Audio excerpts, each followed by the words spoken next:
Have you ever been so hungry that you haven't acted like yourself? Maybe you lash out without realizing why. Hanger, I think is what they call it. You start to get lightheaded and your limbs are numb. You know what would fix it, but you can't pull yourself away from your job or your kids or whatever it is that you consume your time with. It begins to consume you. Your brain can't think of anything else besides getting something, anything to eat. Until finally, that moment hits where you can't stand it anymore. You drop everything you're doing, run to the kitchen or a gas station, whatever is closest. There's a brief moment, right before that first bite, where your brain realizes it's going to be fed. That's when everything is calm. You haven't actually eaten anything, but just having it in your hand is enough to stop the panic and the chaos that's raging through your head. You're at peace, because you know you're going to be fine. You take a deep breath, sink your teeth into it, and you just feel light. You can feel the life rushing back into your body. And you hope that this feeling never ends.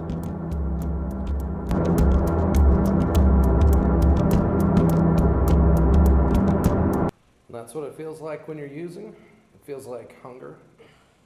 Feels like starvation. And the only way to survive is to Smoke. Well, tell me, Mr. Miller, how it is you ended up under my care. You know how, read the fucking chart. Oh, I don't need to read a police report about what happened. I've oftentimes found that police accounts are unreliable. I need your version from the start. I stole You stole what? anything. From who? Anyone who's dumb enough to let me get it. My parents, before they changed the locks, they haven't talked to me in years. Does that make you sad? Angry, maybe? Not anymore. Yep. Why is that? I don't feel much of anything anymore. Did it ever occur to you to try and save her? To get an ambulance out to the house? I couldn't have cops at the house. I was on probation. So you felt nothing as your grandmother bled out on the floor at your feet. I was scared. For her life or for yours? I was scared of myself. I didn't know I was capable of something like that.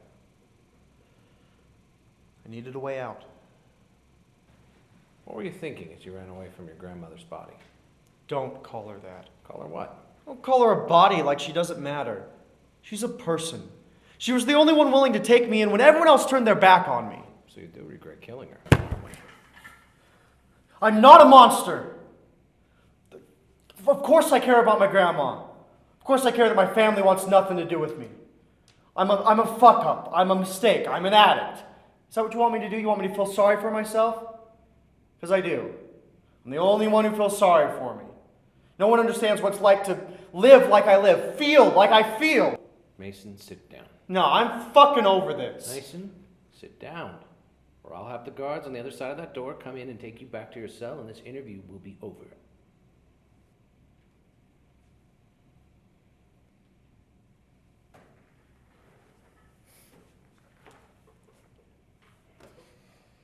Mason, I'm here to determine whether you're mentally competent enough to stand trial.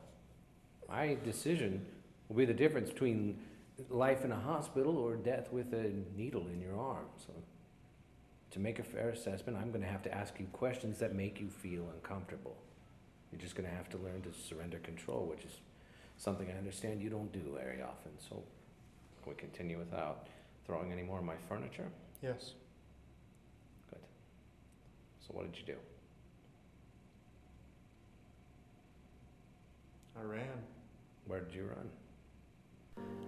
I walked around the neighborhood for a while, trying to catch up with my mind. Sometimes it runs faster than I can process. My brain was just white noise, no words, no thoughts, just noise.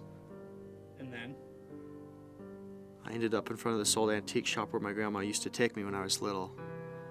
She used to tell me that sometimes the broken things are the most beautiful, because regardless of how old or run down they may appear, there's always a chance to fix them, to give them a new life. Then where did you go? I went to see my dealer. Gave him the money I took from my grandma's purse. I knew the only way I was going to be able to think clearly was to get high. Sometimes my mind runs too fast, and the only way to catch up to it is to use. And that's when the cops came. A neighbor called after hearing me and my grandma fight. Put their guns on me. I tried to stand up and explain what had happened. I tried to tell them that I was on my way to the police station to confess, but they wouldn't listen. They threw me to the ground. Beat me. And that's how I ended up here. Mason, I'm going to be very frank with you, because I don't think anyone has ever spoken to you honestly about your behavior before. I don't believe you meant to kill your grandmother. Oh my God, Doc, However, thanks. you were clean for 6 months prior to this incident.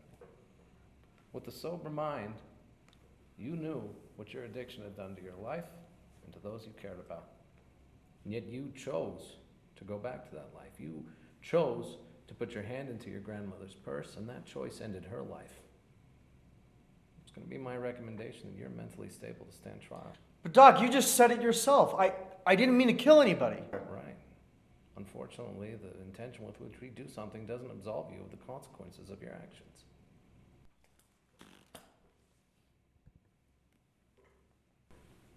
Good luck. I sincerely hope you find the peace you're looking for as you go through this process.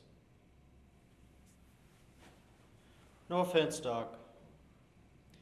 But I can't wait to find my peace while I'm trapped in a cell. Mason, no!